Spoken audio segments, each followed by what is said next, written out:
তিনিদিনীয়া বিলাসৰ সামৰণি কৰোনা সংহাৰৰ মাজতে জলকেলিৰে ৰাজ্যত চৰ্চিত হোৱা কংগ্ৰেছী প্ৰাৰ্থীয়ে এৰিলে সোণাপুৰৰ দিচাং ৰিজৰ্ট। কিন্তু ৩ মেলৈকে দিচাঙত থাকিবলগীয়া ৰিপুণ বাহিনীয়ে দেওবাৰে ৰিজৰ্ট কিয় এৰিলে? কোভিডৰ নে সমালোচনাৰ ভয়ত? চাওঁ আহক এই ৰিপৰ্ট।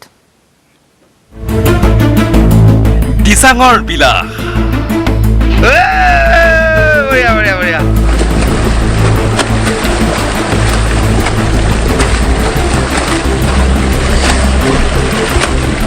অন্ত পৰিল।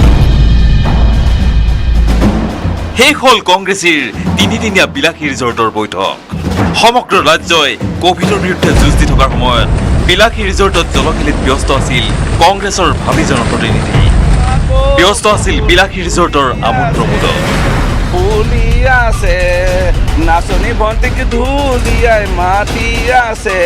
কংগ্ৰেছৰ ভাবি জনপ্ৰতিনিধিৰ এনেবোৰ কৰ্মকাণ্ড সংবাদ মাধ্যমৰ প্ৰচাৰিত হোৱাৰ পিছতেই দেওবাৰে বিলাসী ৰিজৰ্ট এৰিলে কংগ্ৰেছ নেতৃত্বই। বৈঠক খুব সফল হৈছে, কনষ্ট্ৰাকটিভ হৈছে, গঠনমূলক হৈছে আৰু অতি সফল হৈছে, সেইটোৱে ক'ব পাৰি। গঠনমূলক আমি বিভিন্ন ধৰণৰ আমাৰ দলৰ কথাও হ'ল, দেশৰ কথাও হ'ল, গোটেইখিনি কথা হ'ল। অৱশ্যে ঘোঁৰা কিনা বেচাৰ প্ৰসংগক লৈ এতিয়াও শংকা আঁতৰা নাই প্ৰদেশ কংগ্ৰেছৰ সভাপতি ৰিপুণ বৰাৰ। ভয়টো থাকিবই, ভয় কিয় নাথাকিব? ভয় আছেই, কাৰণ এওঁলোকে বুজনি দিয়া হ'ল দীঘলীয়া সময়ত আপোনালোকে হ'লেওতো ক'ব নোৱাৰি নহয়। আপোনাৰ কেনেকৈ ক'ব? আপোনাৰ ইয়ালোকে মাস্কুল পাৱাৰ আছে, মানি পাৱাৰ আছে, প্ৰশাসন আছে, বিভিন্ন ধৰণৰ কথা আছে। শংকা থাকি গৈছে। ডেফিনেটলি অলপতো থাকিবই শংকা। আসনৰ সংখ্যাৰ হিচাপ নিদি ভাগৰি পৰা ৰিপুণ বৰাই দীৰ্ঘকৈ দাবী তুলিলে চৰকাৰ হেনো মহাজোঁটৰে হ'ব। মহাজোঁট বন্ধনে কিমান মান পাব আসন? মই আসনৰ সংখ্যা এতিয়া ক'বলৈ মই এৰিলোঁ আৰু মই কৈ আছোঁ নহয়, বিপুল ভোটত, বিপুল সংখ্যা গৰিষ্ঠতাত আমি জয়লাভ। ইফালে জলকেলিত ব্যস্ত হৈ থকাৰ ফুটেজ কিয় লিক হ'বলৈ পালে তাক লৈহে চিন্তা এইজন ঘটনাক্ৰমে কংগ্ৰেছী হৈ পৰা মনজিৎ মহন্তৰ। কংগ্ৰেছীৰ গোপন কৰ্মকাণ্ড লিক কৰাজনক বিচাৰি দলে হেনো ল'ব অনুশাসনমূলক ব্যৱস্থা। নহয়, এই 2-4জনে কৰিছে সেইটো, কিন্তু ঘটনাটো সেইটো কৰা উচিত নাছিলে। সেইটো পিছত আমি আগতেও কোৱা হৈছিলে, কিন্তু কোনোবাই মনে মনে এইটো কাম কৰিলে। কৰাৰ পিছত সেই সম্পৰ্কে ব্যৱস্থা লোৱা হৈছে। দলপতিয়ে তেওঁলোকক মাতি আনি যথেষ্ট সতৰ্কবাণী শুনাইছে। ইয়াৰ বিপৰীতে থাওৰাৰ কংগ্ৰেছ প্ৰাৰ্থী সুশান্ত বুঢ়াগোহাঁয়ে ক'লে, হয় ৰিজৰ্টত কিছুমান বেয়া কাম ঘটিল। কিছুমান ভুল হৈছে, একেবাৰে ভুল নাই হোৱা বুলি নহয় কোৱা।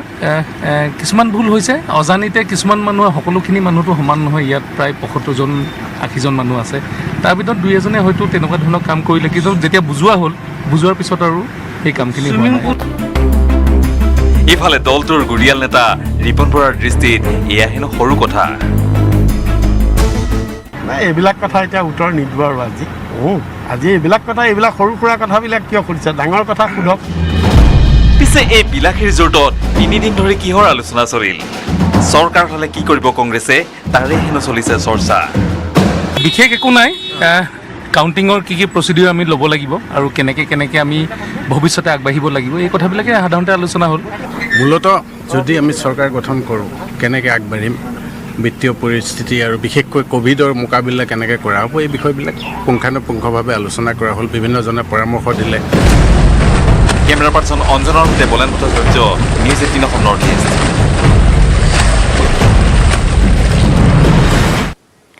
Breaking news. দেশৰ প্ৰতিখন জিলাত হ'ব নিজৰ অক্সিজেন প্ৰকল্প। ইতিমধ্যে পূৰ্ণ গতিত চলিছে 126টা অক্সিজেন প্ৰকল্প নিৰ্মাণৰ কাম।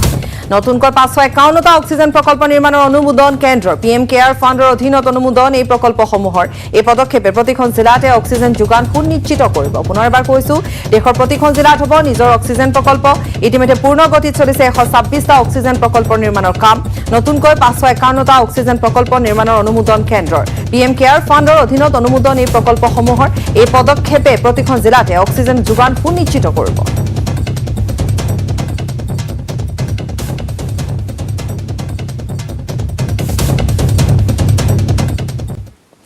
প্ৰধানমন্ত্ৰী নৰেন্দ্ৰ মোদীৰ মন কী বাত। দেশত কোভিড পৰিস্থিতিক লৈ মন কী বাতত আলোচনা। মুম্বাইৰ প্ৰসিদ্ধ চিকিৎসক ডক্টৰ শশাংকৰ সৈতে বাৰ্তালাপ মোদীৰ। কৰোনাক দ্বিতীয় ঢৌক লৈ চিকিৎসকগৰাকীয়ে আলোচনা কৰিলে মোদীৰ সৈতে। কৰোনাৰ উৎস পৰিৱৰ্তনক লৈ শংকিত হ'ব নালাগে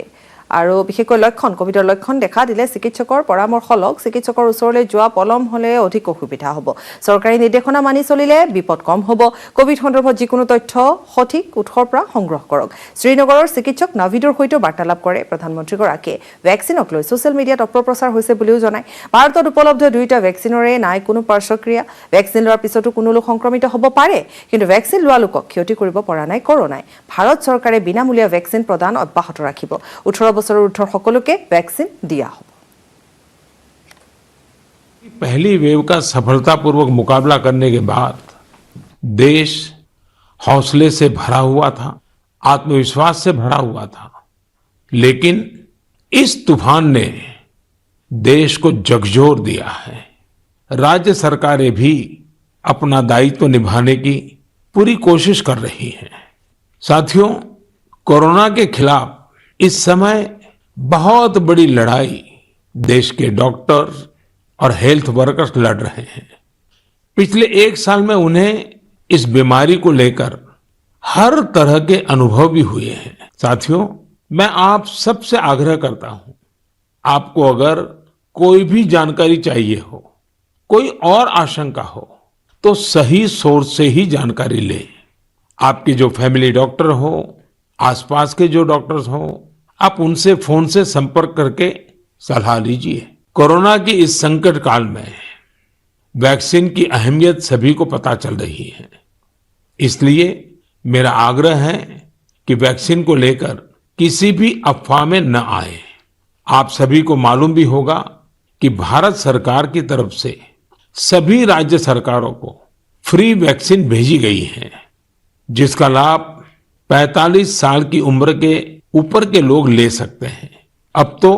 1 मई से देश में 18 साल के ऊपर के हर व्यक्ति के लिए वैक्सीन उपलब्ध होने वाली है अब देश का कॉरपोरेट सेक्टर कंपनियां भी अपने कर्मचारियों को वैक्सीन लगाने के अभियान में भागीदारी निभा पाएगी मैं आप सभी से एक बार फिर आग्रह करता हूं कि वैक्सीन हम सबको लगवाना है और पूरी सावधानी भी रखनी है दवाई भी कड़ाई भी इस मंत्र को कभी भी नहीं भूलना है हम जल्द ही साथ मिलकर इस आपदा से बाहर आएंगे इसी विश्वास के साथ आप सभी का बहुत बहुत धन्यवाद नमस्कार আৰু এতিয়াৰে পৰা ভেকচিনৰ বাবে অনলাইন পঞ্জীয়ন কৰা হ'ব 1 মেৰ পৰা অনলাইন পঞ্জীয়ন আৰম্ভ হ'ব 18 পৰা 44 বছৰ বয়সৰ লোকৰ বাবে এই পঞ্জীয়ন কউইন আৰু আৰোগ্য হেতুৰে হ'ব পঞ্জীয়ন 1 মেৰ পৰা কেন্দ্ৰলৈ গৈ কৰিব নোৱাৰিব পঞ্জীয়ন বিশ্বৰ সৰ্ববৃহৎ এই টিকাকৰণ যাতে সুচাৰুৰূপে সম্পন্ন হয় তাৰ কাৰণে আজি কেন্দ্ৰীয় স্বাস্থ্য মন্ত্ৰণালয়ে ৰাজ্য চৰকাৰসমূহলৈ পত্ৰ প্ৰেৰণ কৰিছে সকলো 18 বছৰৰ ঊৰ্ধ্বৰ লোকে ভেকচিনত কোনো অসুবিধাৰ সন্মুখীন নোহোৱাকৈ যাতে গ্ৰহণ কৰিব পাৰে তাৰ কাৰণে ৰাজ্য চৰকাৰসমূহক সকলো যাৱতীয় ব্যৱস্থা পূৰ্বৰ পৰাই গ্ৰহণ কৰিবলৈ আহ্বান জনাইছে কেন্দ্ৰই টিকাকৰণ কেন্দ্ৰসমূহত যাতে অধিক লোকৰ সমাগম নহয় ইয়াৰ প্ৰতিও দৃষ্টি ৰাখিবলৈ কেন্দ্ৰই নিৰ্দেশ দিছে এই প্ৰক্ৰিয়া আৰম্ভ কৰিবলৈ কেন্দ্ৰই কিছুমান নিয়ম বান্ধি দিছে প্ৰতিটো টিকাকৰণ কেন্দ্ৰই কাউইন এপত সকলো তথ্য প্ৰদান কৰি পঞ্জীয়ন কৰিব লাগিব ব্যক্তিগত কেন্দ্ৰসমূহে ভেকচিনৰ সবিশেষ কিমান মজুত আছে আৰু ভেকচিন গ্ৰহণ কৰা লোকজনৰ পৰা কিমান মূল্য লৈছে সকলো তথ্য কাউইনত দিব লাগিব ভেকচিন ল'বলৈ অহা লোকসকলে যাতে এপটোৰ জৰিয়তে এই কথাখিনিৰ বিষয়ে অৱগত হয় সেয়া সুনিশ্চিত কৰিব লাগিব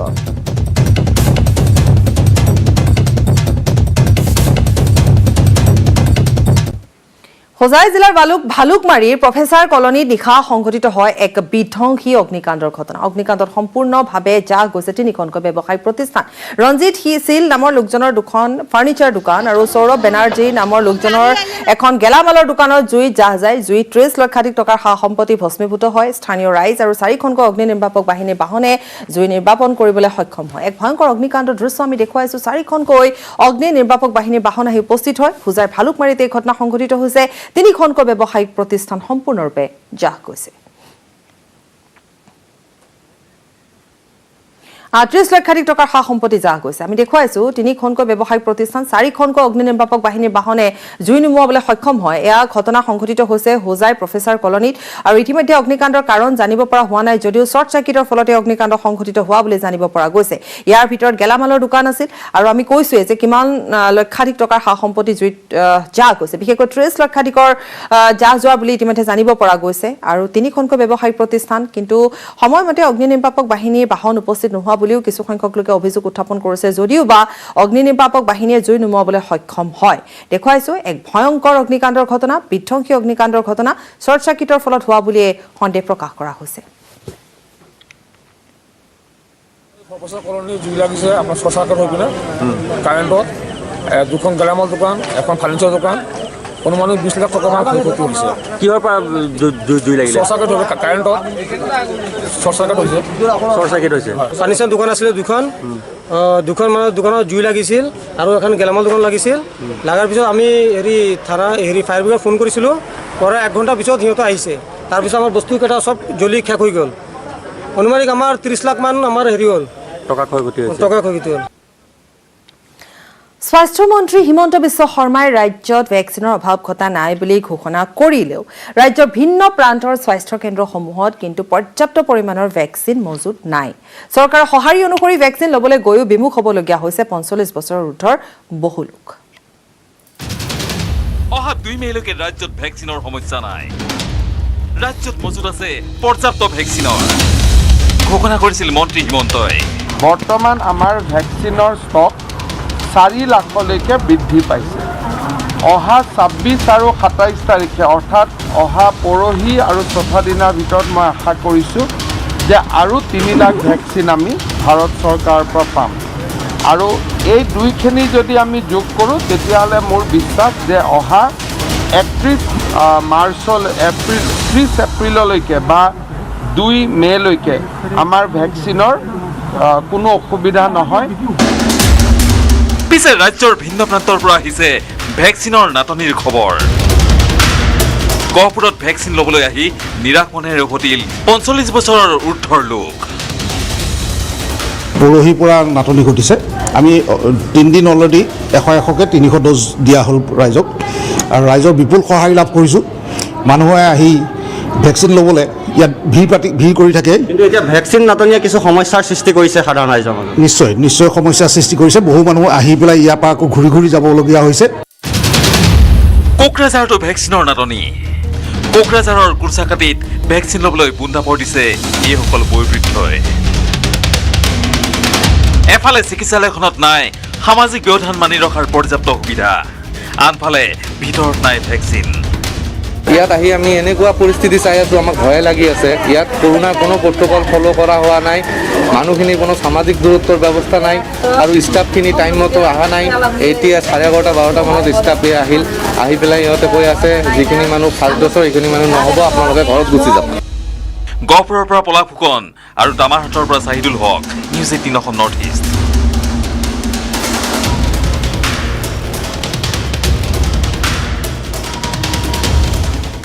মহানগৰীৰ ব্যক্তিগত খণ্ডৰ বিদ্যালয়ৰ অবিবেচকী কাণ্ড কোভিডক লৈ চৰকাৰে দিয়া নীতি নিৰ্দেশনাক ভেঙুচালি শিলপুখুৰীৰ মহৰ্ষি বিদ্যা মন্দিৰ কৰ্তৃপক্ষৰ বিদ্যালয়খনৰ দ্বাদশ শ্ৰেণীৰ এজন ছাত্ৰৰ লগতে এগৰাকী শিক্ষক কোভিড পজিটিভ হোৱাৰ পিছতো আকুৰগুজ কৰ্তৃপক্ষ অনুষ্ঠিত কৰিবলৈ আগবাঢ়িছে পৰীক্ষা কোভিড টেষ্টৰ ৰিপৰ্ট হাতত লৈ সোমবাৰৰ পৰা হ'ব লগা প্ৰেক্টিকেল পৰীক্ষাত অংশ লোৱাৰ কঠোৰ নিৰ্দেশৰ পিছতে এতিয়া ছাত্ৰ ছাত্ৰী আৰু অভিভাৱকৰ মাজত হাহাকাৰ লাগিছে শুনক বিদ্যালয়খনৰ অধ্যক্ষই ফোন যোগে ছাত্ৰ ছাত্ৰীক দিয়া নিৰ্দেশ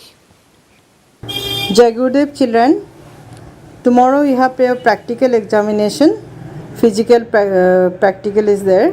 So before coming to school, you are requested to do the COVID test. If you are negative, then only you bring your negative certificate and you will be allowed to appear in the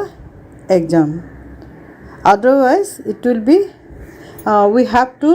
if you are positive, anyone is positive in your home, your brother, your sister, your father, mother, anyone in your family is positive, you have to inform us and you no need to come. But you have to produce one certificate afterwards so that we can find out whether it is genuine or not, because there may be some problem after that. If you're if you are positive, then your test will be taken later on as directed by CBSE. So no need to worry. If you are positive, don't come to school, and if you are negative, you come and attend your practical examination. So those who have tomorrow practical, today you do the your COVID test. Thank you. Jai Gurudev. Dichang resort এৰিছে এজনৰ পাছত আনজন কংগ্ৰেছীয়ে 22 এপ্ৰিলৰ পৰা ৰিজৰ্টখনত আছিল প্ৰায় ৭৫ জন কংগ্ৰেছী দলীয় সাংগঠনিক আলোচনাৰ বাবেহে হেনো আছিল ৰিজৰ্টত কংগ্ৰেছ নেতা মনজিত মহন্তৰ এই মন্তব্য আমোদ প্ৰমোদৰ ভিজুৱেল প্ৰদান কৰা প্ৰতিনিধিৰ বিৰুদ্ধে কঠোৰ হ'ব দল শীঘ্ৰে এই সন্দৰ্ভত ব্যৱস্থাও ল'ব আজিও বহু কেইগৰাকী কংগ্ৰেছী থাকিব ৰিজৰ্টখনত মহাজোঁট চৰকাৰ হ'লে কিদৰে কোভিডৰ বিৰুদ্ধে যুঁজ দিব তাক লৈ হেনো আলোচনা কৰা হৈছিল সংবাদ মাধ্যমৰ আগত জানিবলৈ দিলে মনজিত মহন্তই যোৱা 3টা দিনত কেইবাখনো বৈঠকত মিলিত হ'লো আৰু মূলত যদি আমি চৰকাৰ গঠন কৰোঁ কেনেকৈ আগবাঢ়িম বিত্তীয় পৰিস্থিতি আৰু বিশেষকৈ কোভিডৰ মোকাবিলা কেনেকৈ কৰা হ'ব এই বিষয়বিলাক পুংখানুপুংখভাৱে আলোচনা কৰা হ'ল বিভিন্নজনে পৰামৰ্শ দিলে সেই ভিত্তিত আমি আলোচনা কৰিলোঁ আৰু একে সময়তে ৰাজ্যখনৰ যিবিলাক ৰাজনৈতিক পৰিস্থিতি বা কোভিডৰ ক্ষেত্ৰত যে চৰকাৰখন সম্পূৰ্ণৰূপে ব্যৰ্থ হৈছে কাৰণ প্ৰথম স্তৰত কোভিডৰ যিটো ৰূপ আছিলে তাৰপিছত বহুত সময় পালে আৰু চৰকাৰখনে নিজেই কৈছিলে যে এইটো দ্বিতীয়বাৰ আকৌ আহিব তে দ্বিতীয় স্তৰলৈ অহাৰ আগতে মাজৰ সময়খিনি কিয় একো ব্যৱস্থা নললে এই কথাটো ডাঙৰ এতিয়া যে তেওঁলোকে কৈছে আকৌ হস্পিটেল হ'ব 2-4 দিনত আগতেওতো কৈছিলে এই হস্পিটেলবোৰ ক'লৈ গ'ল তেতিয়াহ'লে পইচা উঠিছিলে বহুত এই কথাবিলাক আমি আলোচনা কৰিছোঁ আৰু সুইমিং পুল আন স্থানসমূহত বন্ধ আছে কিন্তু ইয়াত আপোনালোকে যেন এক বিলাসী এটা নহয় এই 2-4 জনে কৰিছে সেইটো কিন্তু ঘটনাটো সেইটো কৰা উচিত নাছিলে সেইটো পিছত আমি আগতেও কোৱা হৈছিলে কিন্তু কোনোবাই মনে মনে এইটো কাম কৰিলে কৰাৰ পিছত সেই সম্পৰ্কে ব্যৱস্থা লোৱা হৈছে দলপতিয়ে তেওঁলোকক মাতি আনি যথেষ্ট সতৰ্কবাণী শুনাইছে হৰ্চ ট্ৰেডিং সন্দৰ্ভত এপিচিচিৰ সভাপতি ৰিপুণ বৰাৰ মন্তব্য হৰ্চ ট্ৰেডিং লৈ ভয় শংকা এতিয়াও আঁতৰা নাই বুলি মন্তব্য বৰাৰ অসমত কংগ্ৰেছৰ মহাজোঁটে চৰকাৰ গঠন কৰাৰ দাবী মুখ্যমন্ত্ৰী সন্দৰ্ভত দলৰ হাইকমাণ্ডে নিৰ্ণয় কৰিব বুলিও মন্তব্য কৰিছে ৰিপুণ বৰাই ইতিমধ্যে এই কথা উল্লেখ কৰাৰ লগতে সমান্তৰালভাৱে কৈছে যে তেওঁলোকে চৰকাৰ গঠন কৰিবই আৰু তাৰ বাবে তেওঁলোকে আলোচনাত মিলিত হৈছিল দিচাং ৰিজৰ্টত সফল হৈছে কনষ্ট্ৰাকটিভ হৈছে গঠনমূলক হৈছে আৰু অতি সফল হৈছে সেইটোৱে ক'ব পাৰি বহু কেইজনে আপোনাক বিচাৰিছে মুখ্যমন্ত্ৰী হিচাপে আমি বিভিন্নজন ওলাই গৈছে তেওঁলোকৰ মন্তব্য লৈছে নাই সেইটো এটা মই ভাল পাইছোঁ কোনোবাই বিচাৰিছে মোৰ ওপৰত বিশ্বাস আছে মই ভাল পাইছোঁ কিন্তু সেইটোৰ ওপৰত একো এতিয়া আমি চৰ্চা নকৰোঁ এতিয়াতো আমি আজিতো আমাৰ আপোনালোকে গম পাইছে আজি আমি যদিও আমি 26 তাৰিখলৈকে আছিলোঁ কিন্তু আজিয়ে আমি সকলোকে যাবলৈ দিলোঁ আজি প্ৰায়বিলাক যাব 2-1 হয়তো থাকিব কাইলৈ ৰাতিপুৱা যাব কিন্তু বেছিকেলি অফিচিয়েলি আজি আমি হোটেল চেক আউট হৈ গ'ল এৰিলোঁ আৰু এতিয়া আমি গৈ আছোঁ চিফ ইলেক্টৰেল অফিচাৰৰ ওচৰত আমি আজি মহাজোঁটৰ পিনৰ পৰা আমি 2খন মেমৰেণ্ডাম দিম তেখেতৰ ওচৰত সেই মেমৰেণ্ডাম 2খন দিবলৈ আমি গৈ আছোঁ কি ক'ব পাৰি আচলতে মহাজোঁট বন্ধনে কিমানমান পাব মই আসনৰ সংখ্যা এতিয়া ক'বলৈ মই এৰিলোঁ আৰু মই কৈ আছোঁ নহয় বিপুল ভোটত বিপুল সংখ্যা গৰিষ্ঠতাত আমি জয়লাভ এআইডিএফৰ 20 গৰাকী প্ৰাৰ্থীক নিজ সমষ্টিলৈ যাবলৈ আহ্বান জনাইছে বদৰুদ্দিন আজমলে কোভিডৰ এই পৰিস্থিতিত ৰাইজৰ ওচৰলৈ যোৱাৰ আহ্বান জনাইছে আজমলে আৰু সঁহাৰিও জনাইছে প্ৰাৰ্থীকেইগৰাকীয়ে এআইডিএফৰ সাধাৰণ সম্পাদক কৰিমুদ্দিন বৰভুৱাই সঁহাৰি জনাইছে